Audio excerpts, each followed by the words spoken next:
After moving to LA and not becoming immediately famous, I moved back to Kansas City for 6 months to have an existential crisis. But of course, I told everyone that I was traveling to Europe. When I was in Kansas City, the guitar felt like a piece of wood in my hands. Everything I played felt stiff, formulaic, and bad. When I ended up moving back to LA, weeks would go by where I didn't play guitar at all. I think it's common for people to go through this. You hit a roadblock creatively and you spiral into self-doubt, depression, writer's block, the feeling of failure, and imposter syndrome. I've seen this same sentiment expressed in different online writing communities. When I wrote, I used to just effortlessly shit out beautiful writing, like a divine anus that spews gold. But now the way the writing comes out of my pen or keyboard is stiff, awkward, stale. Perhaps I'm just the memory of a faded yesteryear.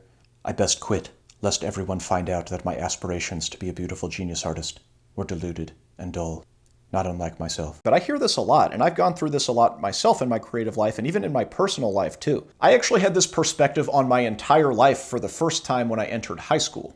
When I was a kid, I remember a lot of people telling me that I was special and talented and funny and charming and sunshiny as you please. I became very quiet and withdrawn. I was convinced that something was wrong with me. Something happened to me and I lost that special thing that I used to have. If you're old enough to have a little distance and perspective on high school, it shouldn't be a mystery at all as to what happened to me. But I think that this perspective that I'd apparently lost something about myself is analogous for the creative journey that many people go on, and it's a perspective that makes a lot of artists who were very promising when they were young end up getting discouraged and quitting later in life. So in the various ups and downs and plateaus that I've gone through, going from thinking I'm some beautiful genius artist making the best work on the earth and thinking that I'm absolute shit and that I lost something essential about myself, I've come to realize a few things. I didn't lose anything, there will be more inspired moments ahead, and I have a whole lot more to learn.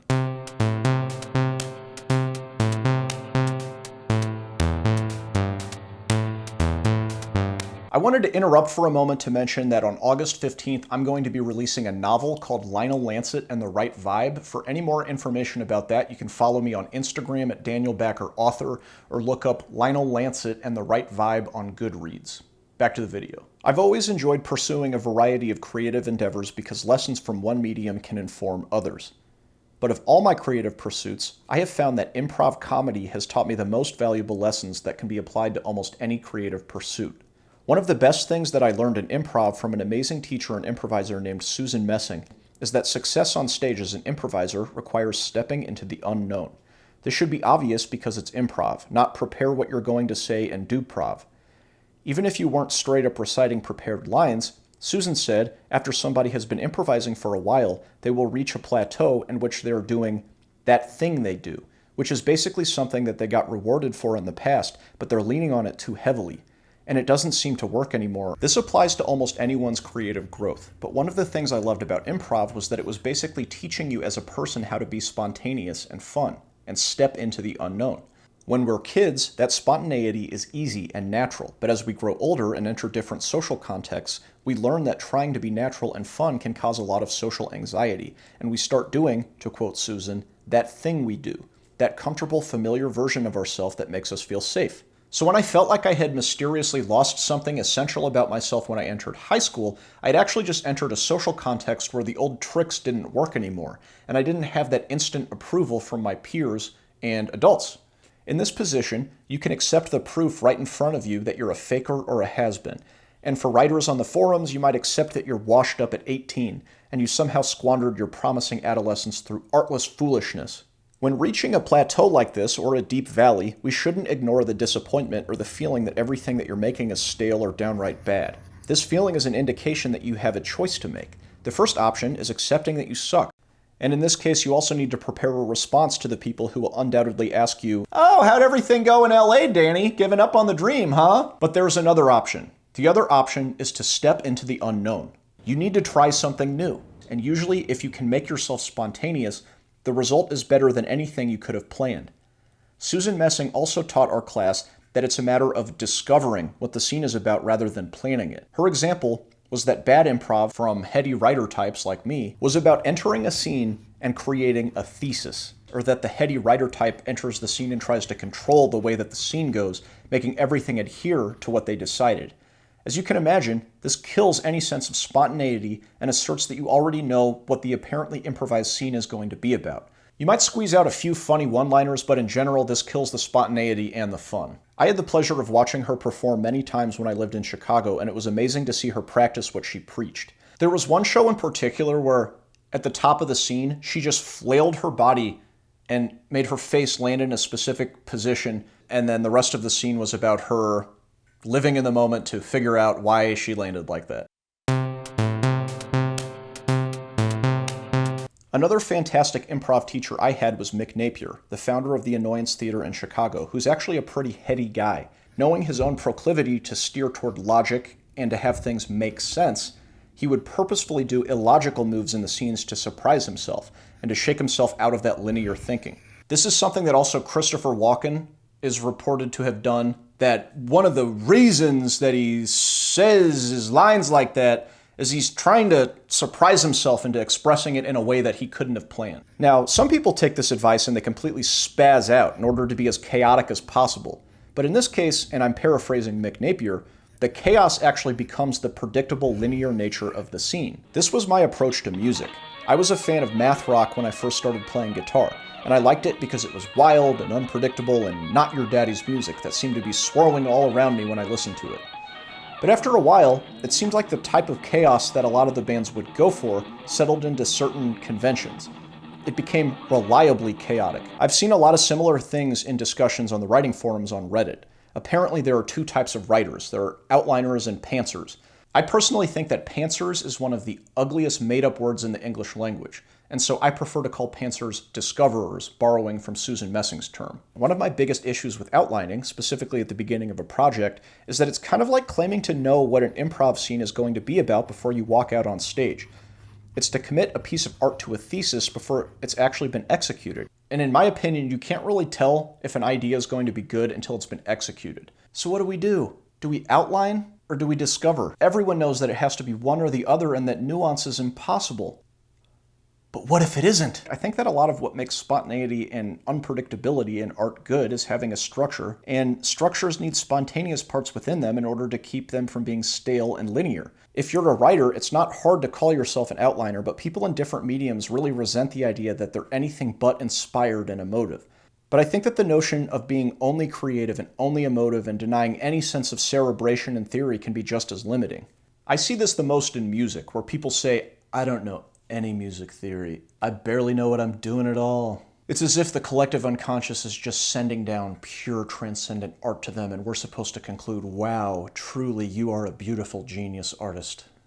Aside from this being extremely pretentious, this completely ignores that you need material objects and some minimal technique in order to evoke the apparently transcendent art that you claim to have, and that some knowledge and craftsmanship is required in order to play the instrument, hold the pen in the sake of writing, or know the language. In short, there will always be a technical aspect of the art that you use to make the art with. Oh, but what about the artists who didn't know any theory? Okay, it's true. These people exist. There are people who just defy all the odds and without seeming to even know what they're doing are just making absolutely beautiful genius art.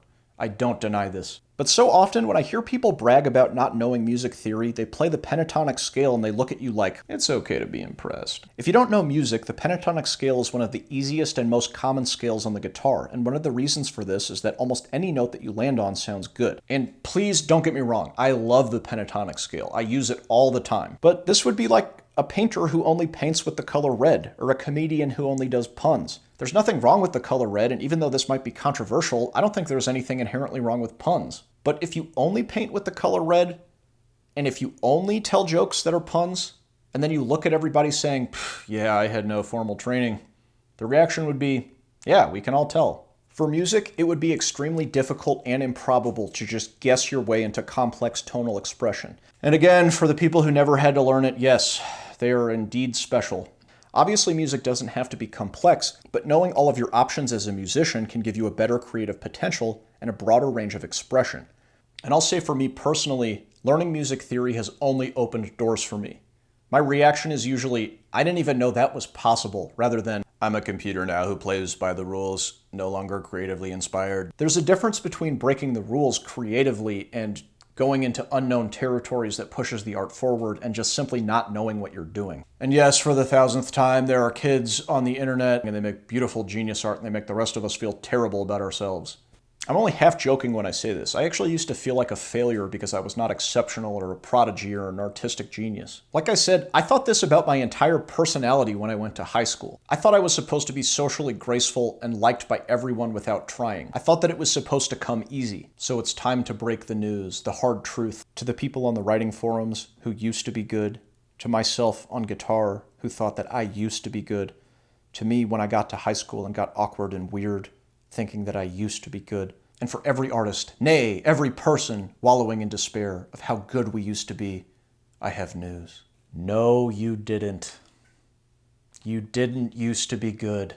When you were in high school, you weren't actually good at writing. I wasn't actually good at the guitar. And before I went to high school, I wasn't actually special. What happened in a lot of these cases was that people told us we were special or gave us some compliments, and we took them way too seriously.